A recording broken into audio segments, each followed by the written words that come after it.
فالحمد لله رب العالمين وصلاة الله وسلامه على خير خلقه أجمعين محمد الأمين وعلى آله وأصحابه أجمعين وعلى من تبعهم بإحسان إلى يوم الدين.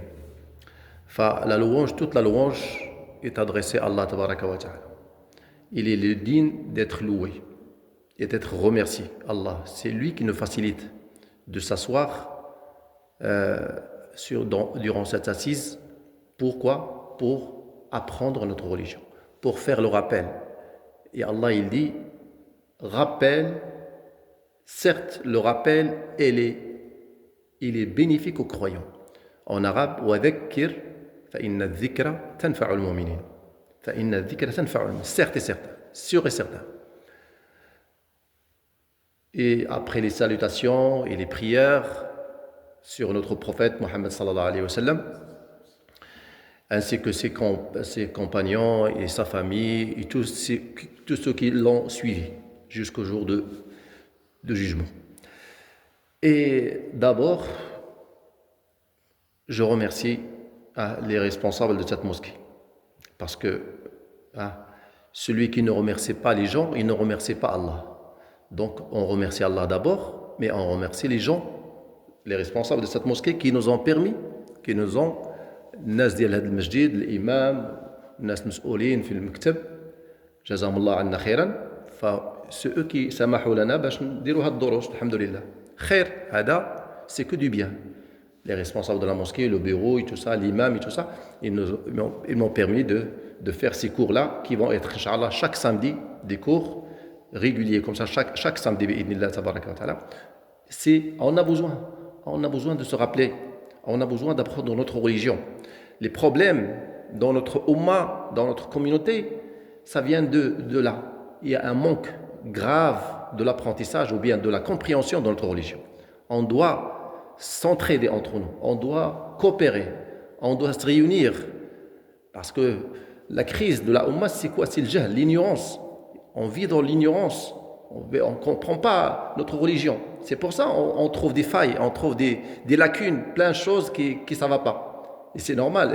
Et les conséquences, vous voyez comment la Ummah il vit. Alors que nous, on est la meilleure communauté. Les musulmans, c'est les meilleurs. Parce qu'ils adorent Allah seul. Ils ont le meilleur des gens, c'est qui est le prophète Mohammed sallallahu alayhi wa sallam. Ils ont le meilleur livre, le Coran. C'est quelque chose d'extraordinaire, de miracle d'Allah tabaraka wa ta'ala entre nous. C'est le Coran. Mais tout ça, il faut comprendre. Il faut se réjouir de ça, mais il faut comprendre le message d'Allah tabaraka wa ta'ala. Ça passe très vite. Cette vie-là, il est éphémère. Donc, on doit profiter au maximum et se préparer pour le delà, pour la mort et après le delà, l'autre monde qui est éternel. Ce monde-là, il est éphémère. Ça passe. Donc, il faut le passer à bonne mission, dans de bonnes choses, avec les bonnes actions, dans le droit chemin. Donc, là, le rappel, il est bénéfique dans ce sens. Alhamdulillah, khwani. Donc, et c'est pour ça, déjà, voilà, aussi, je vous rappelle que ces assises-là, le prophète sallallahu alayhi wa sallam, il a dit, ce sont des jardins du paradis. Had al-majalis, hiya riyadu al-jannah. Le prophète sallallahu alayhi wa sallam, il dit, si vous passez à côté des jardins du paradis, asseyez-vous, restez-y pour écouter.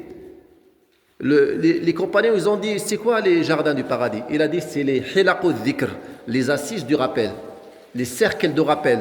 Dans la mosquée ou ailleurs, là où il y a le rappel d'Allah et on parle d'Allah, là il y a du bien, c'est un jardin du paradis. Et le prophète sallallahu alayhi wa sallam, il dit, tant qu'il y a des gens qui se réunissent dans une demeure, des demeures d'Allah tabaraka wa ta'ala, majtama'a qawmun fi baytin min buyutillah illa حفتهم الملائكة وغشيتهم الرحمة ونزلت عليهم السكينة وذكرهم الله في من عنده. On doit se rappeler de ça toujours.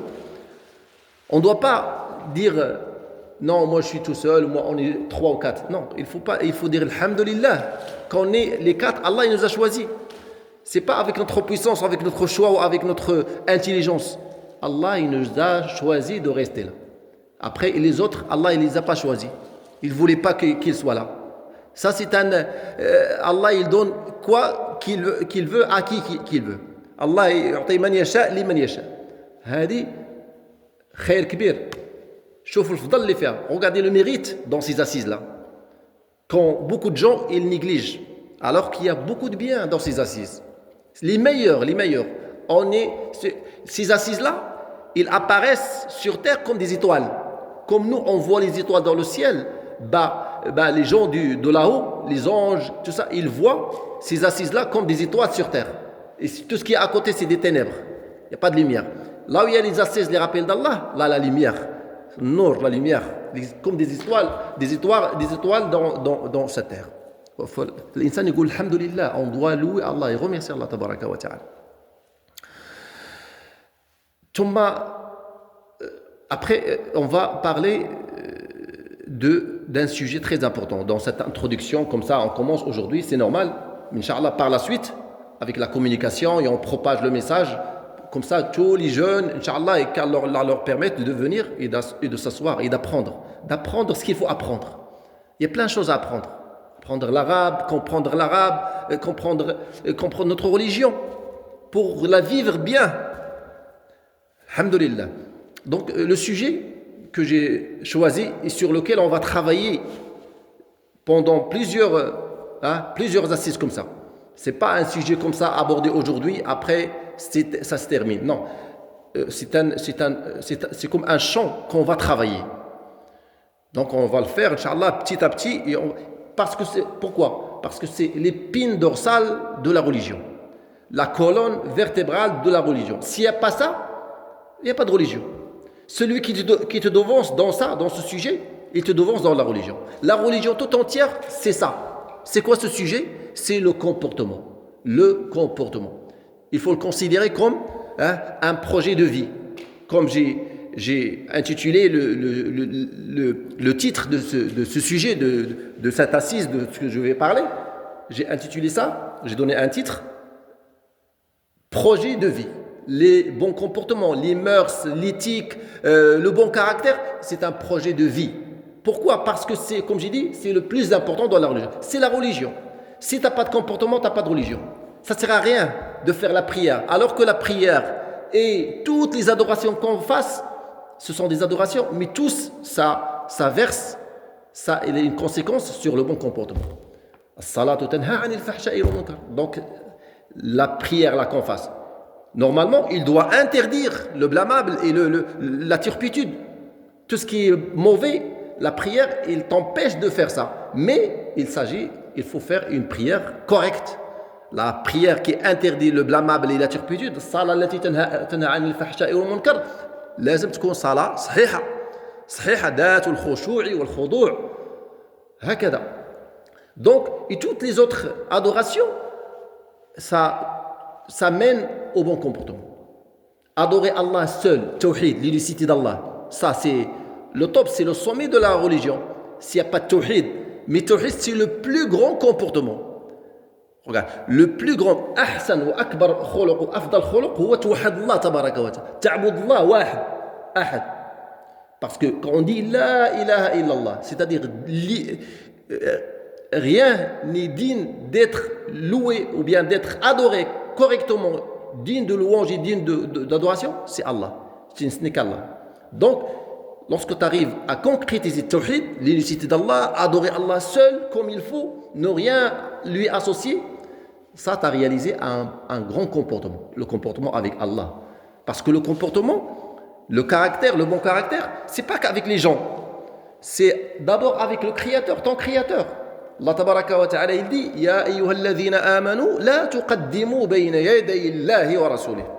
Ô vous qui croyez, ne vous devancez pas ou bien ne faites pas avancer des choses devant Allah. C'est Allah d'abord.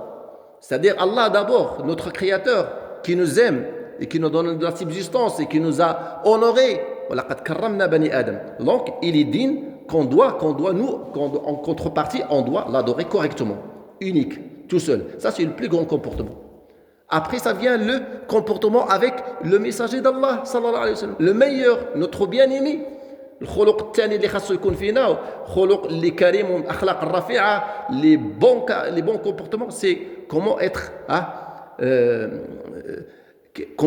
avec le prophète sallallahu alayhi wa sallam. Il n'est pas avec nous, mais comment on doit être avec sa sunna.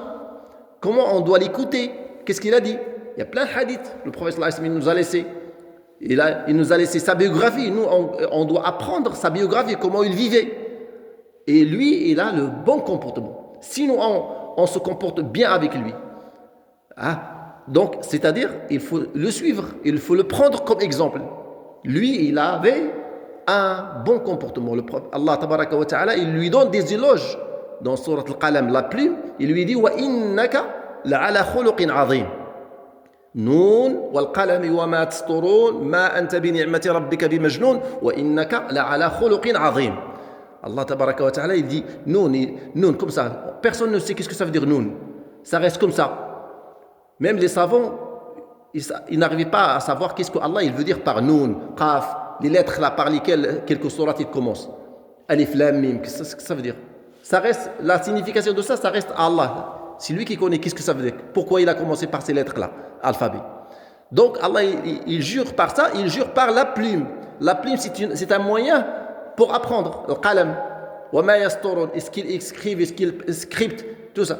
Là, il jure par ces choses-là pour dire à la fin que toi, ô Mohammed, tu es d'une moralité imminente, grandiose, immense. C'est-à-dire, le prophète sallallahu alayhi wa sallam, il avait un bon caractère. Tous les caractères, les bons comportements, l'éthique, la morale, tout ce qu'on peut traduire, akhlaq et tout ça, sont réunis à la personne de Mohammed, notre bien-aimé Mohammed sallallahu alayhi wa sallam. Après, ça vient les gens, comment être poli, comment avoir un bon comportement. Après, on va s'intéresser aux détails des bons comportements, les bons comportements. Comment être patient, le courage, la chasteté, plein, le sourire, plein de choses, bons comportements, que ce soit avec la parole ou avec les actes, pour avoir un bon comportement. Le prophète sallallahu alayhi wa sallam, il était comme ça. Comment il vivait avec tous les gens. C'est notre exemple. On doit le prendre comme exemple. لَقَدْ كَانَ لَكُمْ فِي رَسُولِ اللَّهِ إِسْوَةٌ حَسَنَةٌ. Dans la personne du prophète Mohammed sallallahu alayhi wa sallam, il y a un modèle à suivre. Donc, pour être bien avec les gens et se comporter bien avec les gens, et après les gens, c'est des catégories de gens, à commencer par les parents. Les parents, d'abord, au début, il faut être bienfaisant. Allah tabaraka wa ta'ala, il nous enjoint dans nombreux de versets comment on doit veiller à observer l'excellence et la bienveillance. وَقَضَى رَبُّكَ أَلَّا تَعْبُدُوا إِلَّا إِيَّاهُ وَبِالْوَالِدَيْنِ إِحْسَانًا إِمَّا يَبْلُغَنَّ عِندَكَ الْكِبَرَ أَحَدُهُمَا أَوْ كِلَاهُمَا فَلَا تَقُل لَّهُمَا أُفٍّ. Même tu dis pas ouf. Allah tabaraka wa ta'ala, il a décrété qu'on l'adore tout seul et qu'on doit être bienfaisant avec les parents. Juste au deuxième degré. Après l'adoration d'Allah, il faut être bienfaisant avec les parents. Parce que c'est eux la cause de notre existence. Sans nos parents, on ne serait pas là. Donc, il faut observer ce mérite des parents. Les parents, ils ont un grand mérite sur nous. Quoi qu'on fasse, on n'arrive pas à rembourser ou bien à s'acquitter des droits de nos parents. Donc, c'est pour ça qu'il faut vraiment être bien avec les parents. Et si tu es bien vraiment avec les parents, les parents, ils te disent Allah yardi alayka waldi, sache que Allah aussi, il t'agrée. Il dit Allah yarda alayk.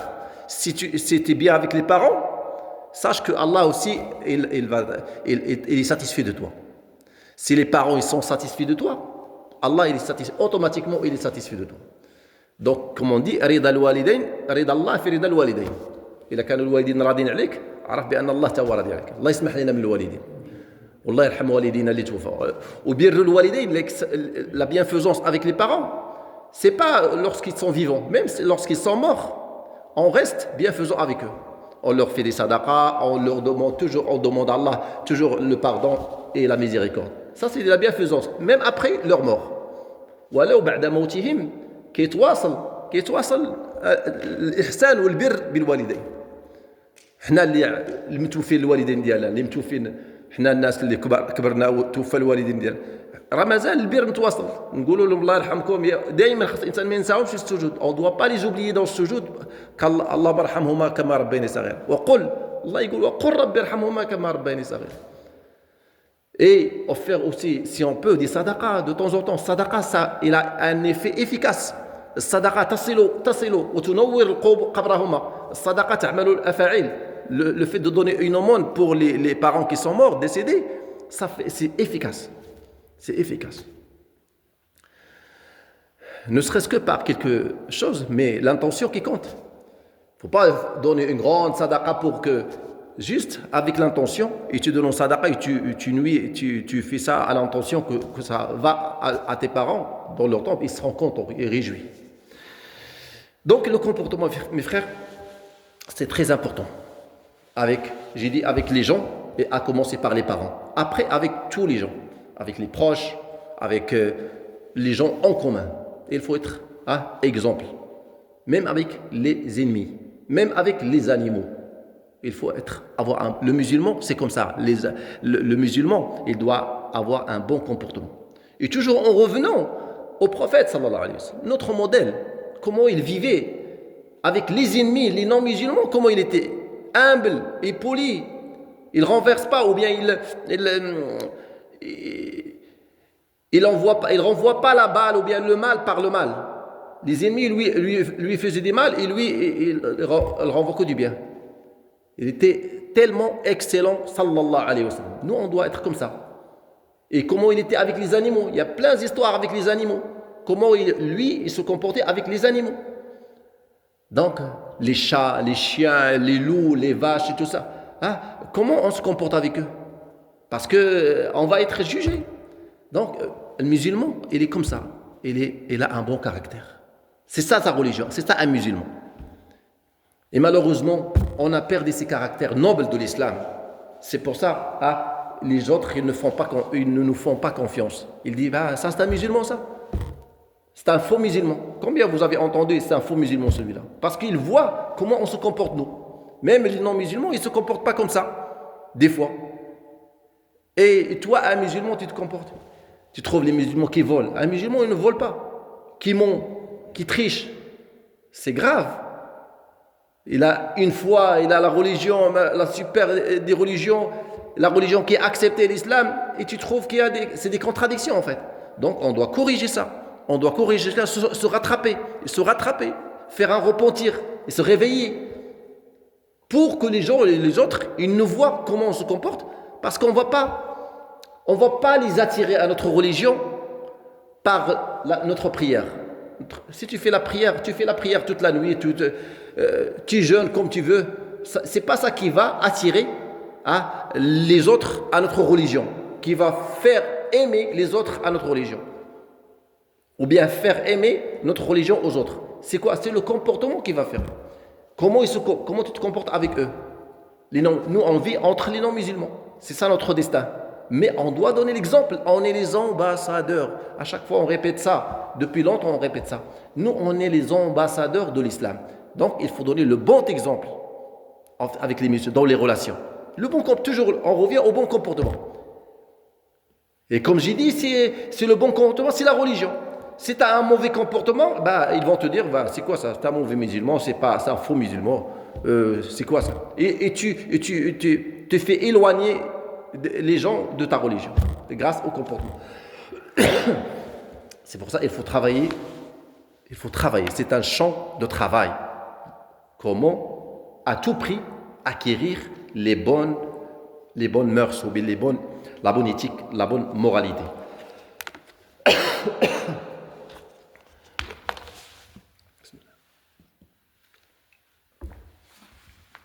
C'est pour ça, on ne va pas cesser de parler des mérites, les mérites du bon comportement.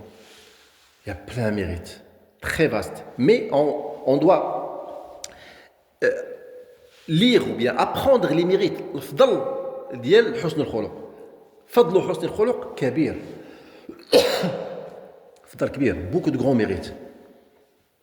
Ça dépasse, comme on va voir dans les hadiths du prophète sallallahu alayhi wa sallam, il y a plein de hadiths qui parlent du bon comportement et du mérite. Qu'est-ce que tu gagnes si tu as un bon comportement? Tu gagnes des choses incroyables. Ce que tu espères, ça, c'est dans le bon comportement.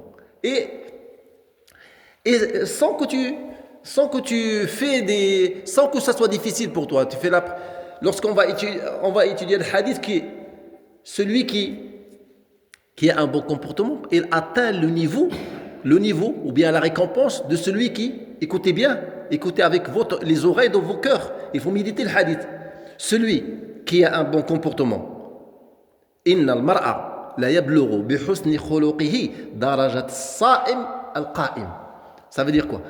Celui qui a un bon comportement, il arrive à atteindre le niveau de celui ou celle qui fait quoi? Qui fait la prière sans cesser, fait la prière qui fait le jeûne, vous voyez, le jeûne là, il jeûne toute la journée, sans rompre, c'est-à-dire toutes les journées, il fait le jeûne, toujours. Ça, c'est galère, c'est pas facile de jeûner tous les jours. Il y a de la peine, t'as faim, t'as soif et tout ça. Et celui qui fait la prière toute la nuit, Sa'im fait dans un riwaya, Sawwam al-Qawwam, c'est-à-dire qui multiplie les jeûnes et celui qui multiplie les prières de nuit, nocturnes, les prières surrogatoires. Et les prières, et les jeûnes aussi, c'est surrogatoire.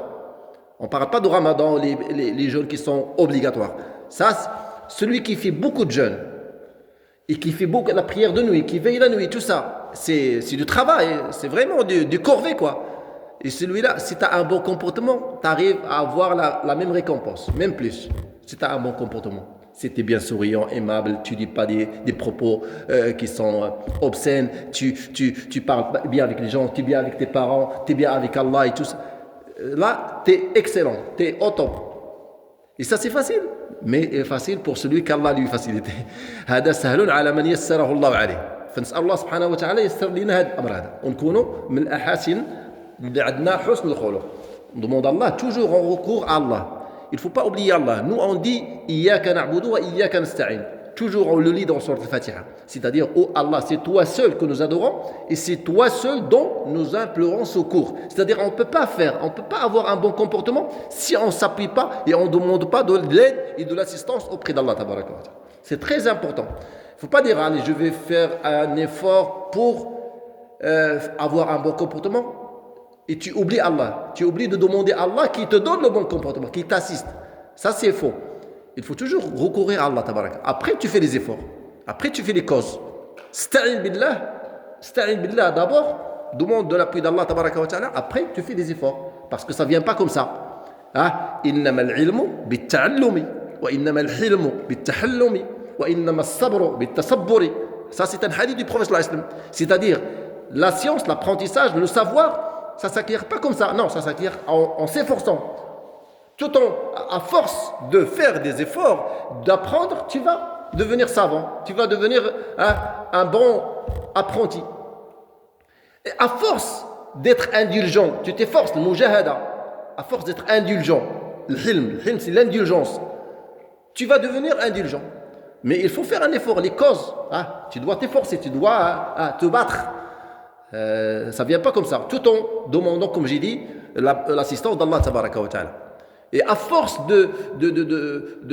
en s'exerçant la patience, tu vas devenir patient, quelqu'un de patient. La patience, c'est le comportement énorme. Ça, c'est le grand comportement. Le comportement le plus cité dans le Coran, c'est sabr, la patience. Presque 90 fois, plus de 90 fois de citations qui parlent de sabr. Sabirun, fasbir. Donc tu comptes plus de 90 fois. C'est-à-dire, c'est un comportement énorme. Parce que même Allah tabaraka wa ta'ala, il nous dit Sta'inu bis-sabri was-salah. Aidez-vous, soutenez-vous avec la patience et la prière pour arriver à votre but. Dans chaque chose. Si tu veux quoi que ce soit, tu dois patienter. Pour gagner ta vie, l'argent, faire une formation et tout ça. Si tu ne patientes pas, tu n'arrives pas. Tu vas te lasser et tu vas tout quitter. La patience, c'est très, très important et grande valeur. Et on demande de la patience à Allah, tabarak, toujours. On demande, ya Allah, fais-nous patienter. Il y a des calamités qui tombent, il y a des problèmes, il y a plein de choses si tu ne patientes pas. Il y a des responsabilités. Pour ceux qui sont mariés, tout ça, des enfants et tout ça, si tu ne patientes pas, tu vas lâcher tout. La patience, c'est très demandé est très important.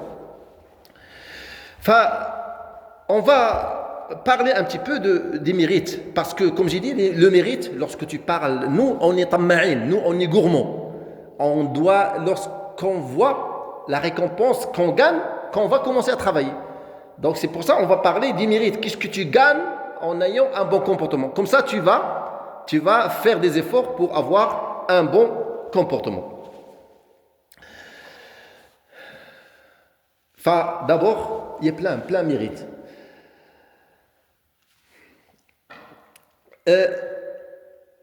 Comme j'ai dit, le premier hadith, Aïcha rapporte que le prophète sallallahu alayhi wa sallam, Aïcha, notre mère, la mère des croyants, Ummuna Aïcha radiyallahu anha wa ardaha, qu'Allah soit l'agréé, notre mère croyante, c'est l'épouse du prophète Mohammed sallallahu alayhi wa sallam, et c'est la plus aimée des femmes au prophète sallallahu alayhi wa sallam.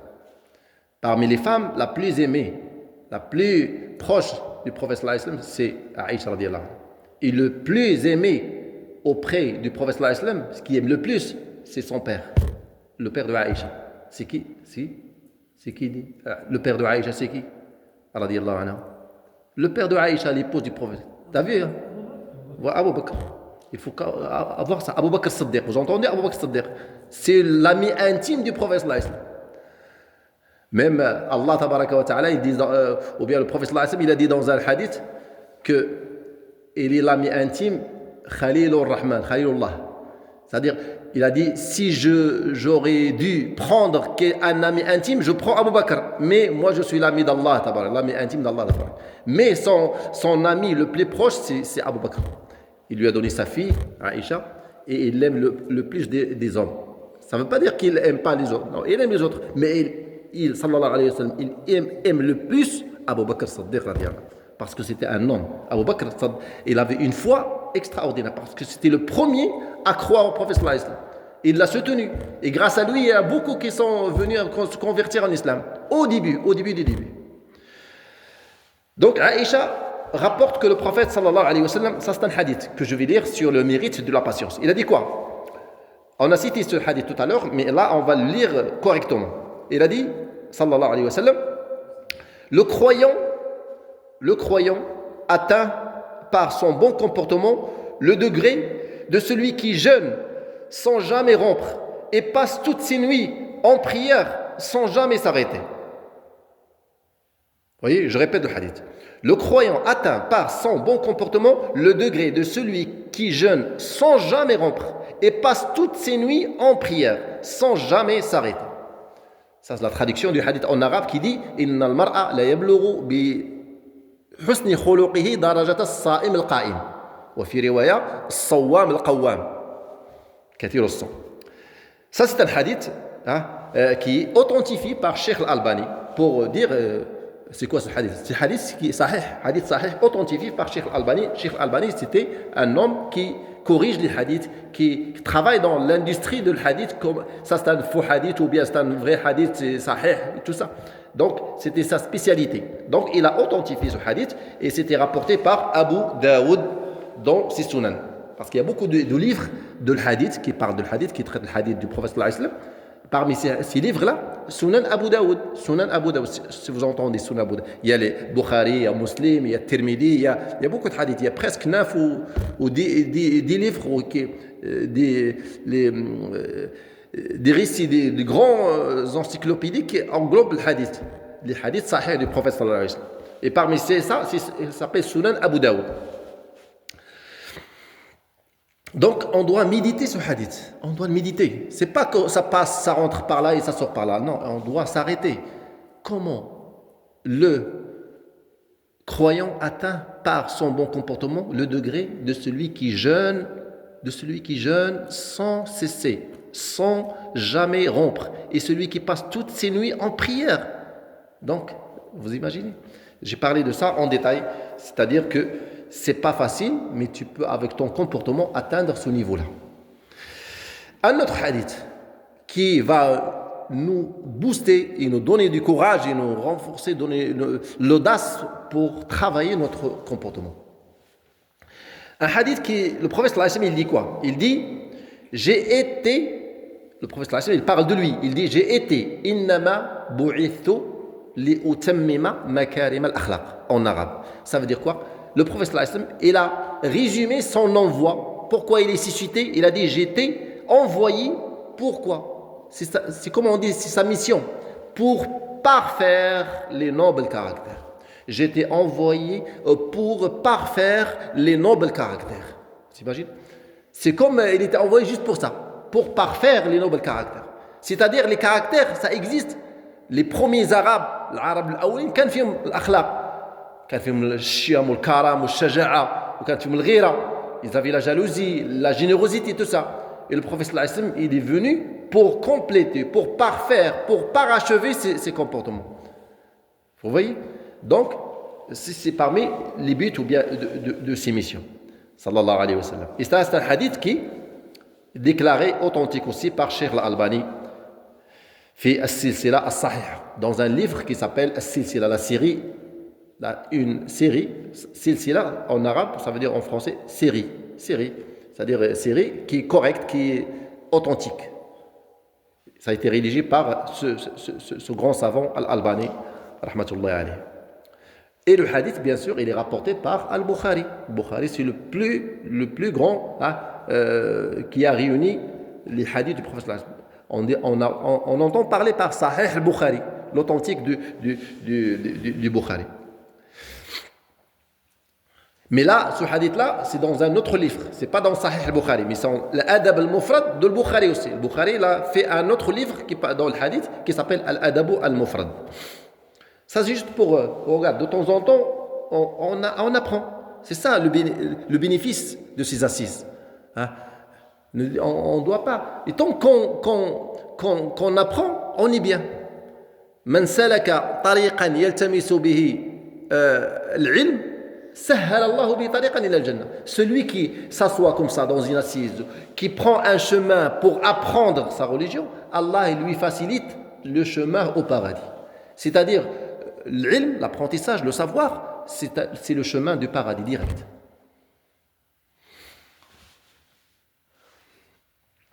Qu'est-ce qu'a dit le prophète sallallahu alayhi wa sallam dans un autre hadith? Il a dit, comporte-toi, toi, c'est-à-dire tout le monde, comporte-toi avec les gens en faisant preuve d'une haute moralité.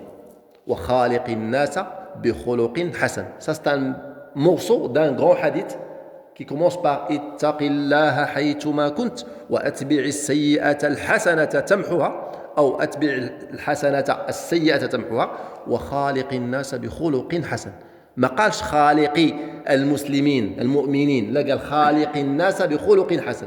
Ça c'est un morceau d'un hadith énorme, hadith sahih énorme.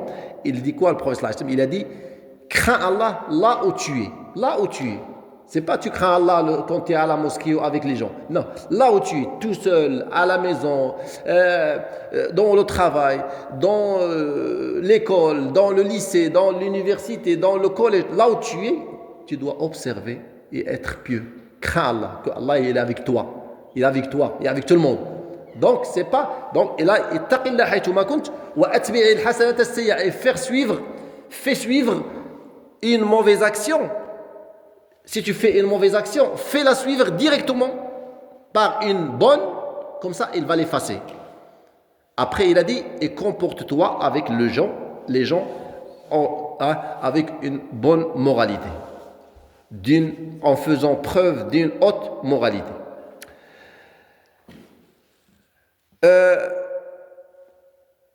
Mazal Oqshouyak, alhamdulillah. Donc nous, on est là, on est dans le khair. Moi, je ne vous oblige pas de rester. Tu vois, on est, alhamdulillah, dans cette ambiance d'apprentissage. Celui qui veut faire un tour ou bien aller changer, faire des ablutions, il a mal au dos, tout ça, il peut prendre une chaise, il peut aller au mur. C'est-à-dire c'est ouvert. Moi, je ne vous oblige pas de rester comme ça. Prenez votre aise. Mais à vous de voir, qu'est-ce qui va dans votre intérêt? Est-ce que d'aller faire un tour, changer, aller fatiguer, ou bien de rester apprendre? C'est à vous de juger. Moi, à votre place, je reste.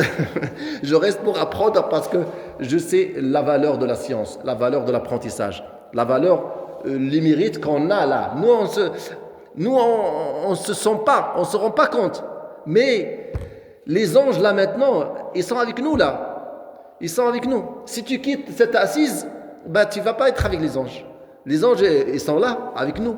Et tu ne peux pas les compter. Nous, on ne les voit pas, mais on croit qu'il y a des anges, le malaïka. Tahuffuna al malaïka. Comme il dit le prophète sallallahu alayhi wa sallam, il a dit, les anges, ils vous entourent. Nous, on ne les voit pas. Ce sont des créatures nobles qui ne désobéissent jamais à Allah, les anges. Ils sont avec nous là. Ils sont contents. Ils aiment bien ces assises. Et ils demandent le pardon à nous, à Allah, pour nous. Ils sont là avec nous. Ça veut dire qu'il y a du bien avec nous. Si tu quittes cette ambiance, tu n'as pas des gardes-corps qui vont te protéger.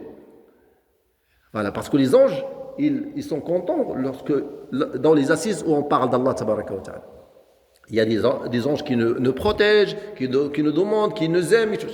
Fallah yufiqna, ou qu'Allah nous donne la patience de rester comme ça et d'apprendre. Ça passe très vite. Ça reste quoi, un quart d'heure pour l'Isha là. Après, c'est terminé. Donc, on doit faire toujours l'effort de ne pas se lasser. Et puisque c'est une fois dans la semaine, après, Cheikh Abdallah, il va faire l'autre leçon, l'autre cours aussi mercredi, en arabe, aussi, c'est intéressant. Même si on ne comprend pas, on vient juste pour cette récompense, dont j'ai parlé. C'est-à-dire avoir que la miséricorde d'Allah, il nous enveloppe et que la sérénité descend sur nous, ça augmente la foi. السكينة كتقوي الإيمان وكتزيد في الإيمان لما تجلس هكذا. هذا حلق الذكر هادو حلق العلم عظيمة عند الله تبارك وتعالى إخواني. Moi je cesse de répéter ça, je ne cesse pas de répéter ça pour que ça doit inculquer en nous et que tout le monde il doit comprendre ces choses-là et qu'il ne doit pas épargner des efforts pour assister. Là où il y a des assises, là où il y a des séances, des cercles d'apprentissage, il faut y aller. Parce qu'il y a le baraka là-dedans. Il y a la lumière. Al-ilmu nour. Al-ilmu nour. La science, le savoir, c'est une lumière. Tu connais où tu vas. Tu es illuminé. Mais si tu es ignorant, c'est les ténèbres. C'est l'obscurité. Wal-jahlu ar. C'est une honte d'être ignorant. Et l'ignorance, bien sûr, le savoir, bien sûr, c'est le savoir que ce soit dans les sciences religieuses, et aussi dans les sciences mondaines. On doit apprendre, chaque chose on doit l'apprendre. Comment? C'est pour ça, il ne faut pas perdre le temps. Notre capital, c'est le temps, Rasman. On doit apprendre. On doit apprendre comment la mécanique, comment les médecins, la médecine. Lorsqu'il faut apprendre, il faut apprendre. Apprendre une chose, mieux que ne pas l'apprendre et d'être ignorant. Et la meilleure des choses à apprendre, c'est notre religion. Parce que c'est notre lien, notre pacte, ce qui nous lie à notre Créateur. Et ce qui va nous sauver. C'est notre religion. La religion, dinuka, damuka, irduka, damuka, lahmuka, comme il dit dans un hadith. Je ne suis pas sûr, est-ce que c'est un hadith ou pas un hadith, mais le sens de cette parole, il est véridique. Dinuka, lahmuka, damuka. C'est comme ta religion. Il faut se cramponner à la religion. Comprendre cette religion. Ne pas lâcher cette religion. C'est ton sang, c'est ta chair. Lahmuka est ton sang. La religion, c'est ton sang, c'est ta chair. Donc tu la défends, tu dois prendre soin de cette religion, bien la comprendre. Là, ton corps, ta santé, là, tu prends soin. Tu fais attention, si tu es malade, tu vas au médecin et tout ça. Ta religion, c'est plus cher que ça. Parce que la religion qui va te faire l'âme. Le corps là, il va périr, il va à terre. Mais l'âme, il ne meurt pas. Et l'âme, c'est là où il y a la foi, là où il y a l'islam, là où il y a dans l'âme. Donc il faut nourrir cette âme. Comme on nourrit notre corps et on prend soin de notre corps et tout ça, il faut prendre soin de cette âme. Le bon comportement fait partie des caractéristiques des muttaqin. Les pieux. من صفات المتقين حسن الخلق La taqwa, la piété, la taqwa d'une personne n'est point complète sans le bon comportement. إلا ما كانش التقوى ما كاملاش إلا ما كانش الإنسان مؤدب ومتخلق خلوق كتكون التقوى ديالو ناقصة والتقوى وما أدراك ما التقوى الله il ne parle dans beaucoup de يا أيها الذين آمنوا اتقوا الله واتقوا الله اتقوا الله واتقوا الله والجنة أعدت للمتقين. Quand tu trouves des versets qui parlent du paradis, tu trouves à côté préparé pour les muttaqin, les muttaqin. Donc, le taqwa, c'est très important. C'est tout ce qui est le plus recherché. Comment être pieux? Comment mourir, ne pas mourir avant qu'on soit pieux? Ittaqullah haqqa tuqatih wa la tamutunna illa antum muslimun. Craignez Allah comme il se doit. Et nous mourir, c'est-à-dire que la mort ne vous arrive qu'en étant bien soumis à Allah, musulmans, de vrais musulmans. ولا تموتن إلا وأنتم مسلمون. Musulman, ça veut dire, hein, c'est pas avec juste la langue comme ça, je suis musulman et c'est bon. Non, musulman, vraiment. Un vrai musulman. Comme j'ai dit au début, ne pas un faux musulman. At-taqwa, ikhwani, pour cette raison, le musulman, il doit se conduire avec les gens, c'est-à-dire la conduite, le comportement, avec les gens, en se parant, le verbe parer, se parer, c'est-à-dire en s'embellissant ou en se comportant avec de bonnes actions.